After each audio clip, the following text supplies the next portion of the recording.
I know it's a Saturday and it's midterms and it's the afternoon and and it's Diwali and so there's a lot of things going on. Everybody's busy, so we really appreciated that all of you could come. And so we're looking forward to a great event. So what the agenda for today is, we're going to do a presentation section, about 1 hour, and then we're going to dive into workshop. If you have ideas, if you brought ideas, if you want to talk to us about more ideas and what conferences to address and what the time frames are, we can all hop online and check out all the different conferences and what the proposals are like, etc., etc. So I'm just going to do a quick intro. I'm going to thank the sponsors, which are Ericsson and Stanford. First of all, thank you to Tara and Julie, I'm forgetting somebody, Christine, who is actually the chair for the Women in Computer Science group at Stanford. And she's the one that connected us to Tara and Julie, who have really helped us organize this from the Stanford side. So thank you so much. I really appreciate your help.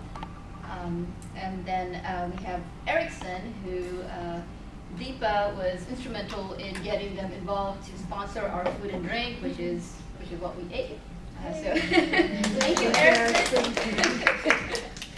And they sent us this slide, which is the first time I'm seeing it. So so they operate in 180 countries. 40% of all mobile calls are on Ericsson networks. 30,000 patents. 2 billion subscribers. And 33.8 billion US dollars net sales in 2012. So they're a big company, lots of money, lots of power, and they're doing really well. That's what I get from that slide. And I think with that, I just want to say a couple of things. We just launched our Indiegogo campaign. So we have nonprofit status in California. And in order to get federal recognition, the 501c3 stamp, we've filed with the federal government, and with all the shutdown and this and that, I don't know how long it's going to be. So the lawyers, the pro bono lawyers that are helping us, have said, Rupa, it's going to be at least 1.5 years. Look at 2 years, maybe. So my backup. First rule of IT: always have a backup. Right. So my backup is I'm going to try to see if we can go through a fiscal sponsor. So these are special nonprofits that exist. All they do is they sponsor other little projects like CodeChix or other groups that are in education. And one of the requirements to sponsor us is we have to have a minimum of 25 grand committed for 2014. So we've launched this Indiegogo campaign. I'm trying to contact everybody possible to donate to us. We have some great perks. We have autographed books by Donald Knuth, who's really a great friend and a great supporter of CodeChix and always has been. And we have mugs and T-shirts. So take a look. I'm going to show you the site. So if you go to CodeChix.org, let me show you. Go to CodeChix.org. The second link here is the fundraising campaign. If you click on that, it takes you to our fundraising campaign. This is video, which I did. And there's a bunch of information on what we're about, and the perks are on the right-hand side. So take a look at that. Feel free to propagate this to your friends and relatives and family and whoever else you can think of, because we really need to get the word out on this. And we have till end of December to meet our goal. So I'm hoping we can get there.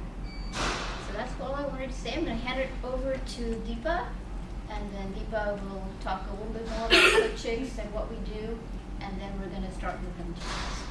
So thank you. Okay. And so one of the things is we're doing audio on this one, and we're doing video on that one. By the way, Murali is volunteering to do all the video for this, so please give him a big round of applause. Thank you. Thank you. He's great. Okay, let's see. Deepa, you want to take over?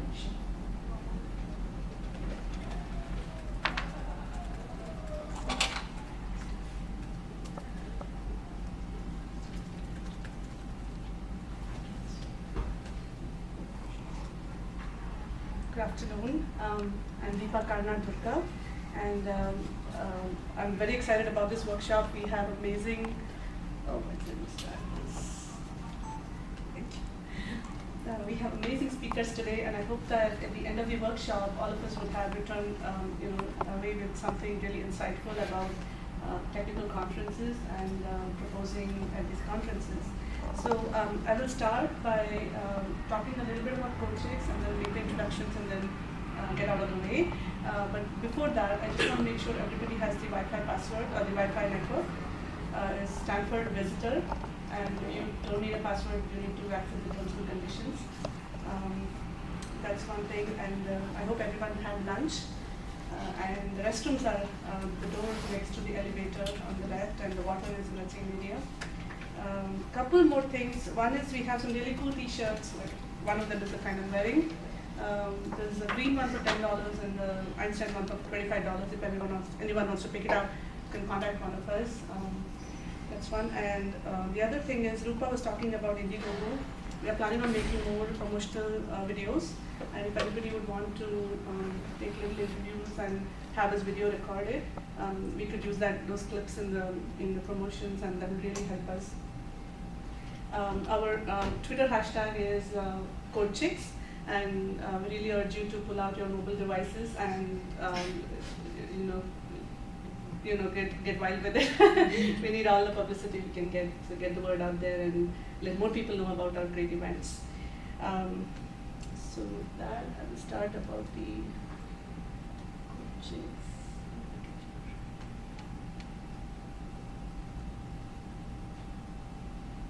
So the mission is to promote, educate, and mentor women in programming who want to join or are in the industry. CodeChix was started in 2009 as a grassroots organization, and right now, like Rupa talked about, we are filing for 501c3. We've come a long way. It's about 60 events in 4 years, which has been a lot of great technical events. So at the very core of it, we have female developers, very experienced, some of who you will hear from today, and then the rest of us are, just learning from each other, networking. There's a great supportive ecosystem. For example, Murali helping out today, and even our families and product managers and kids, all alike. And we just had a technical tech talk on Scratch for our kids, so they were actually even learning from CodeChix. So a little more about how to join and how to participate for CodeChix. Membership is basically a mailing alias. You can hear all about our events if you join in. It's at codechix.org. And the social channels, we are pretty much on every channel, and we send out information on the events that we have. The primary format of the events look like these. We have workshops like today. We have hacking sessions. We just get together or anything we would like to work on, and team up with others and learn from others. They could be standalone, or they could be a series of hacking sessions, which is what we have with the STL project. And the whole idea is to be very non-judgmental and supportive about the learning process. The technical talks have been very successful as well. We had great speakers talking on topics that are of a wide level of interest. And we definitely make sure we get the code demos through. These are some of the 2013 events we've had. It spans the whole mobile, home automation, all of that, and we have security and a lot of interesting stuff. What's coming up next is it's December and it's party time, so there's a holiday line, so go out there and register for it. And 2014 events are being planned, and you can tune into the channels and get to hear more of the events. So this is basically what we are currently looking to grow and expand on. The 501c3 is the primary objective at this moment. So any help you can get in raising the funding for 501c3 will be hugely appreciated. Donate, share the information, spread the word. chapter lead for San Francisco. So currently we have 3 chapters, one in the South Bay, the other is in San Francisco, and the third in Seattle. And Rupa is looking for a chapter lead, and if anyone's interested, please do talk to her. Website volunteer, there's a lot of work on the website to keep updating stuff that we work on, to post a picture, the post-production of events, and we need a lot of help there. And organizers, speakers, I mean, everybody we just need help at very different levels.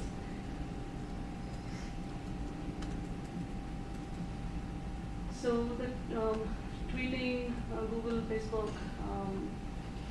as I said, you can do it all through the event. You can post information about this event. And I think with that I've covered most of it. So I'll move on to the introductions. So first we'll have Xiaoyun Zhu, who is a staff engineer in the VMware Cloud Resource Management Group, focusing on developing automated resource and performance management solutions for virtualized data centers and applications. Prior to VMware, she was a senior research scientist at Hewlett-Packard Labs for 8 years, and Xiaoyun has dual BS in automation and applied mathematics from Tsinghua University, and a PhD in electrical engineering from California Institute of Technology. Next up, we'll have Holler, who is a principal engineer at VMware, and she's working on resource management. She designed and implemented components of VMware's distributed resource schedulers for servers and storage, and distributed cloud management. Prior to joining VMware in 2002, she worked at OmniShift on transparent application and data delivery over the web to the desktop, a transmitter on Crusoe performance and power, and at Hewlett-Packard on low-level compiler optimization and performance for the PA RISC and ITanium processors, and received bachelor's and master's degree from Duke University and a doctorate from University of Virginia, all in computer science. Karnad will be our third speaker. Excuse me. Karnad is a software developer specialized in Linux and open source. She's also a technical and science writer, and has a long-term CodeChix member who has presented technical talks around the world at various conferences.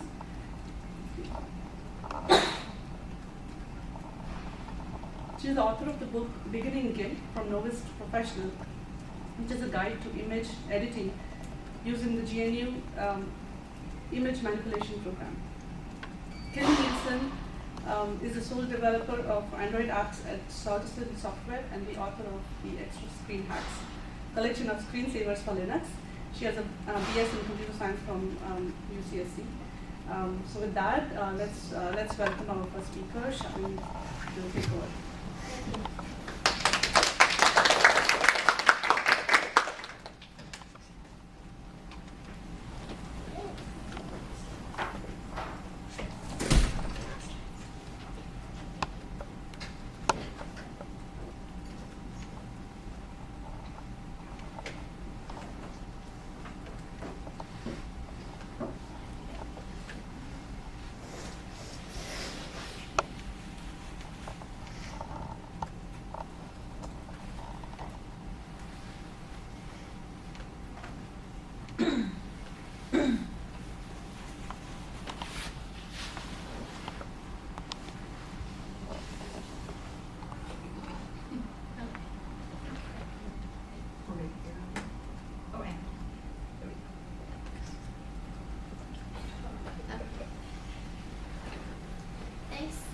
For coming.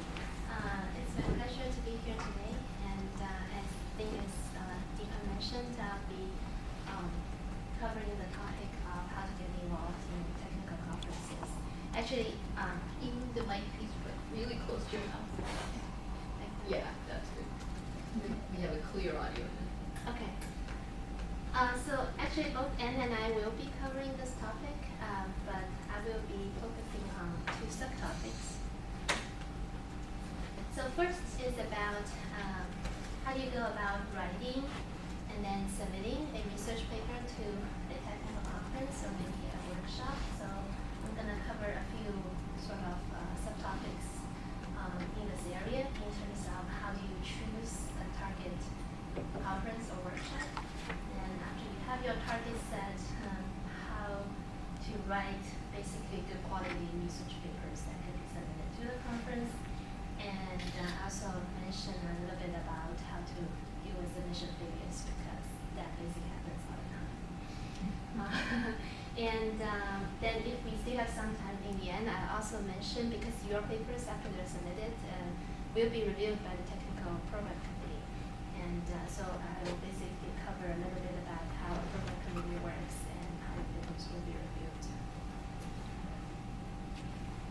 So with that, let's dive into the first topic. So if you want to, submit your work, basically whether your technical work to a conference, how do you find what is the best conference to target that, or maybe best conference or workshop to target a specific piece of work?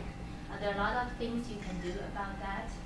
First of all, there are many different lists on the web. You just do a simple Google search, you can find a lot of this, and a lot of people, like the faculty members, students, researchers, they maintain their own list of conferences that are relevant to them. So if you put in the right keywords, you can often find a very good list.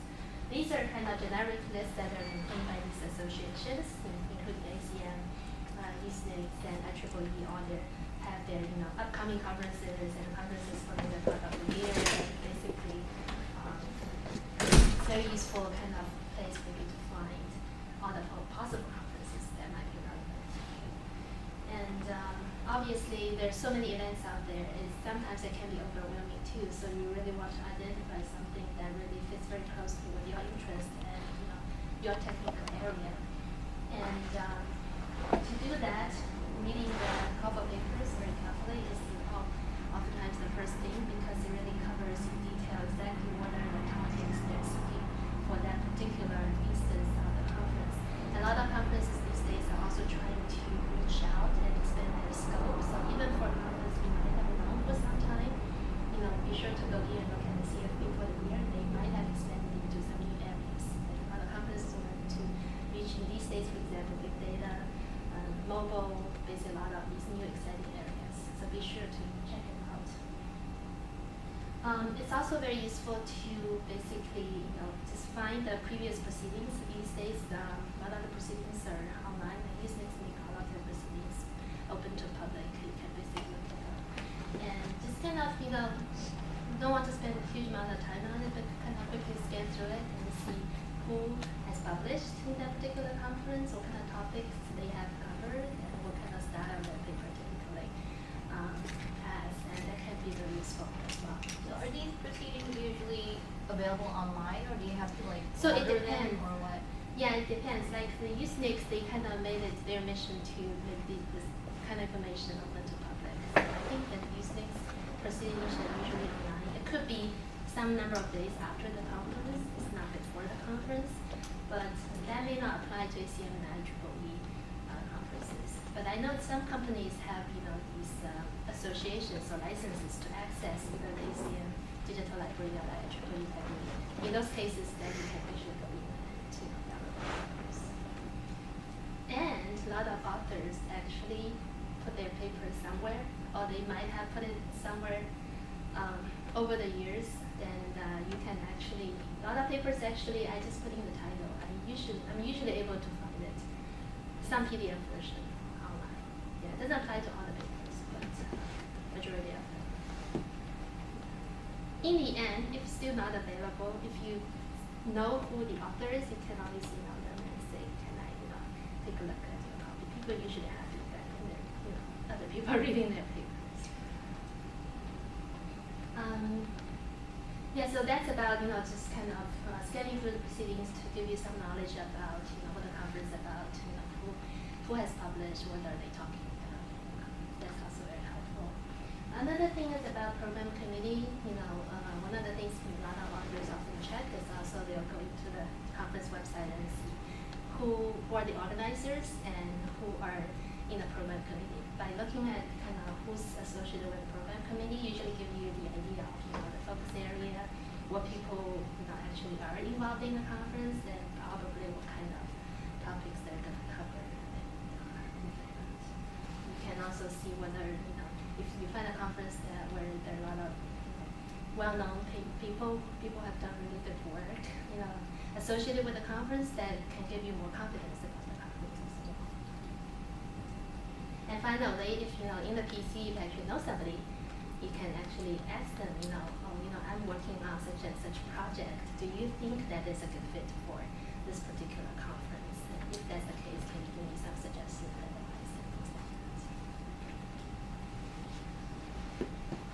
So let's say you know what conference you want to submit to, then it's time to actually, start writing about your work. And a lot of the systems conferences, so this probably applies to more the technology field, may not apply to other fields like science and so on. So for the technology field, a lot of the papers have this kind of structure. There's small variations of this, but these are the main sections that people typically have in their papers. Obviously, every paper has a short abstract, which is kind of a condensed version of the introduction. Because in the introduction, you lay down the motivation, background, exactly what problem you're tackling, and roughly, what are the existing solutions where they're not efficient, and what you believe is your main contributions in this particular paper. So that's kind of very important to highlight in the first section. Then you can get into the design of your work. It doesn't have to be always design. Sometimes maybe you have an overview, of the system you're going to look at, what kind of architecture you're considering, what are the important components in your system. Sometimes it involves algorithms, sometimes there are implementation details you want to introduce. So after that, you want to evaluate your design or whatever your innovation is in some concrete setting. It may be through simulations, or it may be through by setting up some real systems, running some real applications or real workloads in order to evaluate your work. And usually, people will also have a related work section, because that kind of shows your reader, your audience, that you've done your homework. You've actually looked at what has happened in this particular field in the past, what other people have done. And you need to have some discussion about why you think those solutions are not enough to tackle your particular problem, and why your solution is better in what aspects. So that's kind of what comes out in the related work section. And finally, there's conclusion. How the time to talk about future work. If there are certain aspects that you didn't get into yet in your work, and you sort of have a plan of tackling the later work. And so I can emphasize more that how important writing is, because I've seen lots and lots of examples where people have done really good work. For the people who kind of work with them, the work is very interesting, it's very valuable, but if you sort of do a lousy job of writing, or if you think you understand your problem very well, but you really convey it in the paper to a total stranger why this is so useful, so interesting, so different from what's there already, then it makes it harder for people to get accepted. And so it doesn't hurt to read it over and over again. You can always find places to improve upon, and also helpful to ask people who have done all our writing to help proofread and make suggestions and help improve your paper as well. And so we all know that for anybody who's submitted to technical conferences, we know that nobody's papers get accepted all the time, 100% of the time. Because part of it is because some of the top conferences are usually very, very competitive, so it's not atypical to have an acceptance rate below 20%. Then it's if you get a rejection of a paper, just please don't take it personal. It's really nothing personal. In majority of the cases, it's really more whether people understood why your contribution is useful, or maybe the work itself is just not mature yet. So really take the feedback very seriously and look at why people like or doesn't like certain aspects of the paper, and think about how to improve upon it. Then after that, you basically you get into your revision cycle, and you try to look for the next venue that's also a good fit, and you can always resubmit after you improve either the work content part or the writing part of your paper. Some conferences, when they sort of reject a paper as a full paper, they also make a suggestion for you, ask you, oh, we also have this poster session, whether you want to show your paper in a smaller format, sort of in a poster session. And sometimes that's actually not a bad thing to do if you want to get some early exposure of your work and early feedback. It's not a detailed writing, but you put it up in the poster, and if people come to your poster session, you get to talk to them. You say, this is my so-and-so idea, and they can, you can see whether they think it's also a good idea. They might give you feedback, and that can be very useful also. Then later on, you can evolve that into a full paper. And for people who might not have submitted to conferences, I would say that sometimes workshops are a little bit easier. It could be a good starting point because they're usually for a very focused area. So if you find something that exactly matches your interest and what you're doing, then you might have a higher, shorter chance of getting accepted. And workshops are usually also more interactive. If you go, it's not only about paper presentation. You usually get to talk to people in the forum. That can be very useful as well. And also, if you're just starting off, it's useful to ask people who have been involved in a particular conference you're targeting, and just ask for suggestions, and could even collaborate with them if they also happen to work in the same area, and that can be very useful. So after your paper is submitted, they really go into the hands of the program committee. And the program committee's members are usually by invitation by the program committee chair. And each conference usually has kind of listed of topics that it's covering. And each PC member will be asked to choose sort of a subset of the topics that they feel they have enough expertise on, or they're really interested in reading papers in those areas. So as a result of those sort of big matrix of interest, and each of them will be assigned a certain number of papers to review. And the number really depends on sort of the scale of the conference, how many people submit and how many people are in the program committee. So it can range from single digits. For workshops, maybe even 2 or 3 papers. And for some kind of really well-attended conferences, I know their program committees reviewing 20 to 30 papers, each of them. So that's really a lot of work for those people. And they typically take a certain number of weeks to go through the cycle. And these days, there are very good conference management systems being developed. So Usenix uses Holler, which is very useful website basically for both the people submitting to the conference and for people managing the conference to use their software to manage the whole process. And so after the reviews are written by the PC members, many of the conferences these days, they actually go into a discussion phase that sometimes happens through the online website where people can come in and write comments. It's like in a social network setting. Or people might just send around emails. And that usually happens for the papers that got very divergent rankings. One person really likes it, one person thinks this cannot be published. Usually people, through discussion, they try to resolve their differences, try to find out, whether there's a common ground that they can agree to. And then there's also a PC meeting to eventually reach a decision, and that these days it happens more and more in the virtual setting because people want to avoid travel and just try to leverage teleconference to do that. And then, after that discussion is over, authors will get notifications about whether the paper is accepted or not.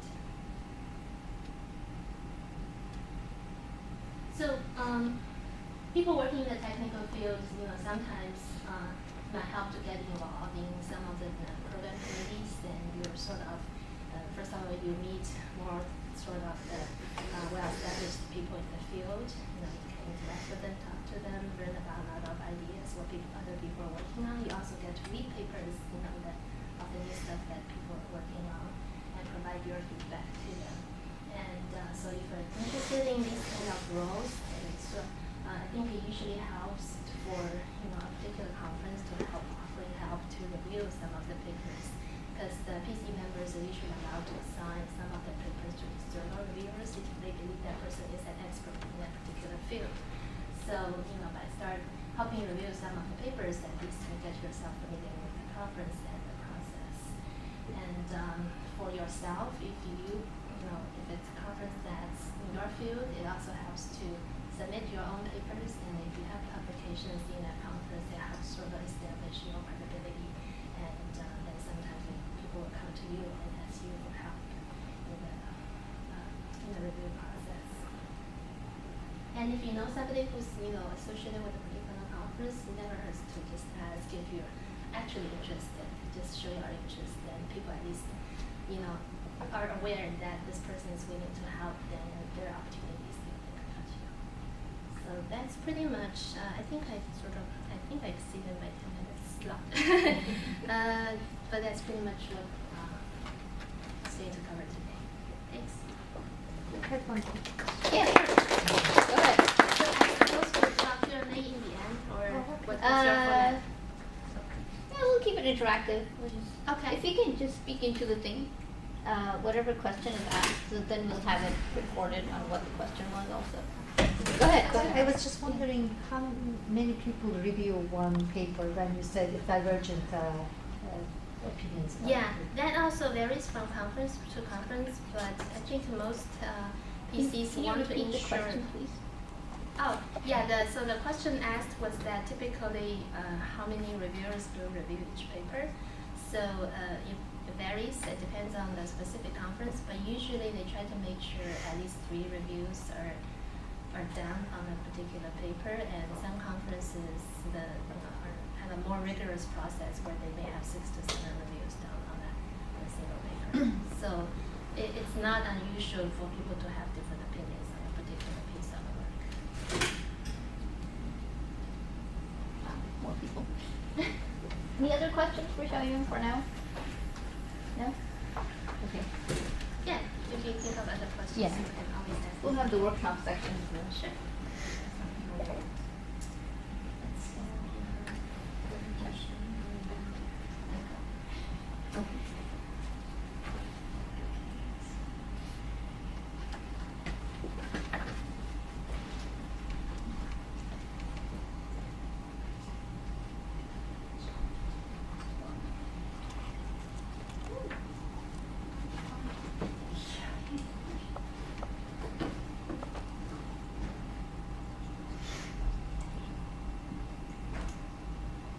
So good afternoon, thanks for coming. So as Xiaoyun said, this is the second half of the presentation on speaking on technical speaking and conference proposals. So in my part, I'll talk about how to submit proposals for workshops and tutorials and panels. And also I'll touch on how to present your technical work in with a lot of confidence, which can be a little intimidating when you feel like, oh, here's these experts I've heard of before, and they're sitting there watching me. So just a little bit of basics on how this works. So kind of like the call for papers that Xiaoyun mentioned, most conferences, technical conferences, will also have a call for workshops or tutorial presentations as well. And so this is an example from CGO. It's a compiler conference, code generation and optimization that I've been involved in the past. And so they'll basically have on the same kind of website where they have the call for papers, there'll be a call for workshops and tutorials, and there'll be directions on how to propose these things and where to send them. So this is kind of a little bit of an excerpt from that web page. So just to kind of give a little background on this, conferences really want workshops and tutorials. So they really want to work with you, because the submissions to the formal part of the conference, like the technical papers, that goes through a kind of a very formal process, and what comes out the other side is a set of papers that have come through this curation. And that's only one reason why people go to conferences, because if it was just about those papers, they could also just read them online later and so on. So people go to conferences also because they want to socialize with their peers, they want to reach out, and they want something that's a little more informal. And so workshops and tutorials give you that. For the workshop submitters, basically they get, the people who are submitting to the workshop, once you're having a workshop, they get a chance for early feedback on their work. So as Xiaoyun said, your work is very likely the first time you submit it to a technical conference going to be rejected, and that's my personal experience. And so you'll get these reviews, and at first you're like, they just don't get my work. This is not right. But after you cool down and you read them, you think, yeah, makes a lot of sense. And this paper, once you respond to that feedback, you actually then later realize, gosh, this paper is a lot better than the original version. So if you want to kind of get a low stress way to go through that first step, sometimes a workshop can be a good way to do that, because you can send in early work where you really haven't completely, it's not mature, you don't think it's mature enough to be considered as a full technical submission, and this gives you a chance to get early feedback. And the attendees like coming to a workshop because they can also see work when it's early and emerging, they can influence it, and so it's good for both.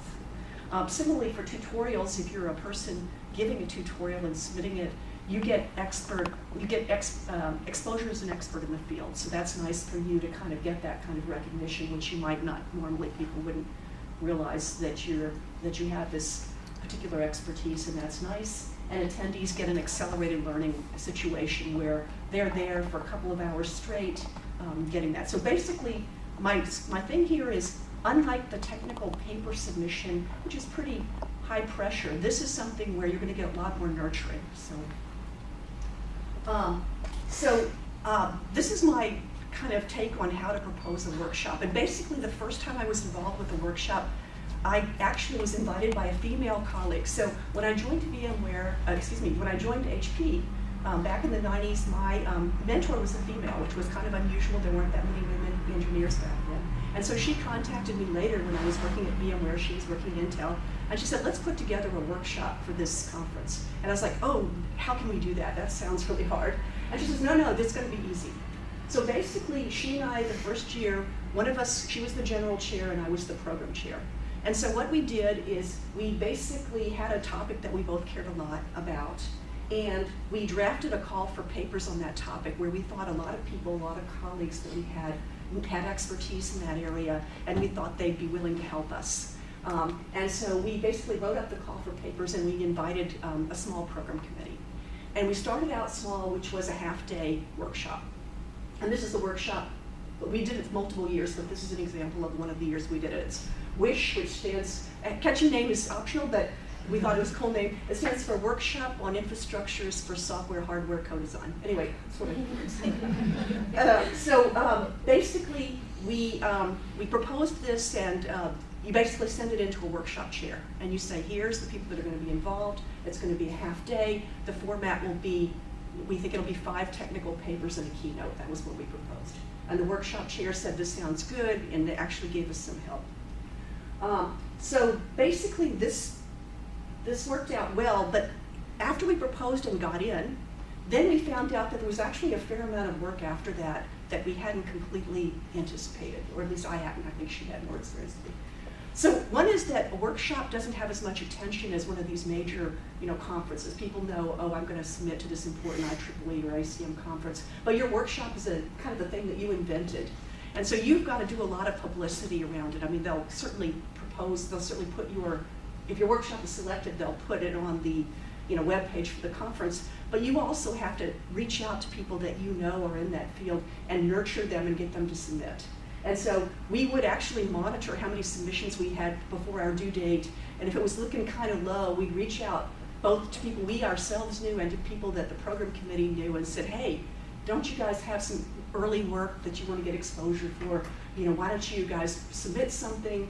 And then as we were kind of coming up to the deadline, the first time we did this, we saw, whoa, our submission rate is kind of low. We gave a little extension on the deadline to give people more time. And so then we got enough submissions. Then we looked at the submissions and we said, wow, these are definitely workshop submissions. They are early work. And so some of them were a little funky, a little weak. Maybe the writing wasn't good. Maybe the idea wasn't very fleshed out. But we really wanted to make sure that these folks would participate in the workshop. So we actually shepherded the work pretty heavily. Like we would tell the PC, don't try to find a reason not to like this paper. Try to find a reason to like this paper. And that gives a completely different kind of review because this is a much less competitive situation. And so if there was a reason they could find to like the paper, then we would really work with the author. In fact, we would assign a shepherd to the author to help that person prepare it for the workshop. The first time we did this, we did a keynote speaker, which was a person that was a CTO from the company that I had worked at and that she knew from Intel, named Dave Ditzel.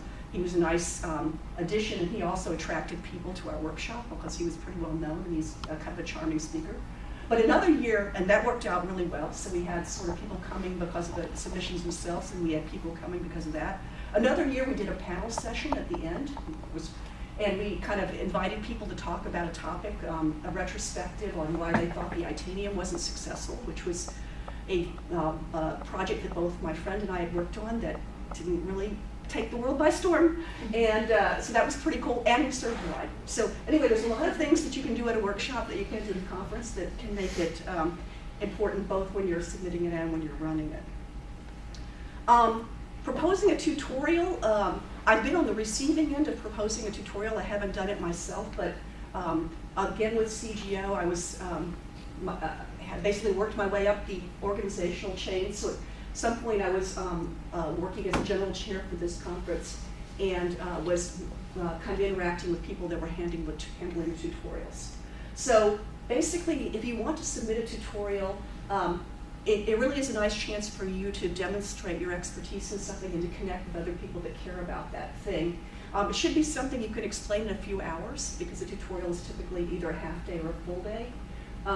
And again, you have to kind of do a little bit of your own publicity to get a sense, because when you submit these tutorials, you have to kind of estimate how many people you think from this community might be interested in this topic. And that's one of the parameters they consider when they're looking at that. And also, as you're trying to propose the tutorial, mention whether or not the person will be able to do something hands-on as part of the tutorial, because that'll attract more people. They feel like they'll take something away from it. So that's tutorials and workshops. Go into panels. So the thing with, some conferences that are sort of non-technical, you propose a panel and it might be accepted for the conference. For technical conferences, usually the panel is decided on by the organizer of the conference. They might say, oh, here's an important or controversial area. We didn't really get technical submissions in this area, but we really want people to talk about it. We'll bring in some experts to invite in experts for the panels. So these are less about you kind of submitting to something. They don't usually have a call for panels, but it's you'll have to be a little bit more engaged or a little bit more proactive here, because there won't be some specific process for this. If you have something that you think would be a good panel discussion at a conference, you'll have to take it on yourself, like reach out to the organizers. The organizers usually have emails, and there's a lot of publicity around who they are in the conference, call for papers and call for workshops, call for tutorials. So it doesn't hurt to drop a line to the organizers saying, hey, I have a great idea for a panel discussion, because they're always looking for ideas of things that will attract people to the conference. And so I think that would be good, and I think they'll probably appreciate ideas that you might have. If you wanted to be on a panel, again, you sort of have to kind of drive the idea that you're an expert on this. And so again, you would reach out to an organizer and say, hey, and if you had a panel on this, I'd like to represent this point of view, and here's my background of why I think that's important. And so on each of these slides, I attached kind of an example that you can look at of workshop things, tutorial things, and now panel things. Okay, so my final area is just presenting confidently, and this is an area of constant struggle. I think even experienced people will run into problems in this area from time to time. I think the biggest thing is practice, and the practice can be really weird. Like what I do, if it's a really short period of time that I have to present the paper, like let's say it's a technical conference, it's going to be a very short period of time, like a 10-minute presentation, and I need to say everything I need to say and be compelling in that 10 minutes. I'll actually write the whole thing out. I'll record it, I'll practice it multiple times with a timer, and then I have this weird thing that I do, I don't know if you guys do this, but I actually will practice it before I go to bed, and then when I go to bed, I'll visualize the slides and practice it, because I want to know it well enough, and I don't think I know this talk well enough, but I want to know well enough that I could present it without looking at the slides, and I want to know, want to be able to anticipate the slides. So that's if you're really tight, you're in this rigid thing, and you really have to make an impression in a small period of time. Another idea is to do a group practice session with people that you think will give you, very merciless feedback. You could do a group session, within your organization before you go to the conference to get that kind of feedback. So that's the before. The during, I think one of the things that people have mentioned and that I found useful is to go slower than you think you need to go. Like, it'll sound a little weird, like maybe I should go really, really slow. But because basically when you're nervous, you might talk faster than you normally would, and it sort of slows you, and it makes you feel calmer too. Make eye contact, and I always assume there's a friendly audience. Like, I always assume that my mom is in the audience, and my mom is not an expert on computer science, but she's a smart lady, so I just assume that she's listening, and she would understand. So I think the biggest challenge for me is the Q&A part, because sometimes the question is really awesome, and you feel well prepared for it, and it makes you feel even more confident during the Q&A part. But sometimes the question seems off base, or you don't understand it, and I think then you're sort of struggling. And so I think one thing is just to make sure you understand the question, which is kind of hard to do if you're under a lot of stress. But just say, I want to make sure I understand the question, blah, blah, blah. The other thing is, let's say you understand the question, you would try to answer, but the person doesn't seem really very satisfied with the answer or something. There can be sort of a rat hole thing that will happen then, where you're both like, it's just between you and that other person, everyone else is kind of bored. So I think I guess try to have the presence of mind to say, let's take this offline, because I think we need to understand what the question is and stuff like that. And I gave a talk earlier this year where I actually didn't take this advice. So I gave this talk on power management or whatever, and this guy asked me, well, why would anyone use virtualization in general? And I was like, completely beyond the scope of my talk. And I was like, because it's awesome kind of thing. It wasn't very, I just didn't know what to say. And he's like, no, it introduces too much overhead. And then we got into this weird thing. And I was like, if I just had the presence of mind to say, wow, that's a great question, let's chat with this offline, it would have been a lot better. But anyway, we chatted about it later, but I'm sure everybody in the audience is going, what was this about? So anyway, try to do that, take my advice. So anyway, I guess the summary is go for it. Getting involved in technical conferences, as Xiaoyun said, provides many benefits. Even if your first submissions aren't successful, I think you'll learn a lot, the feedback will be valuable, and you will be successful over time. That's my belief.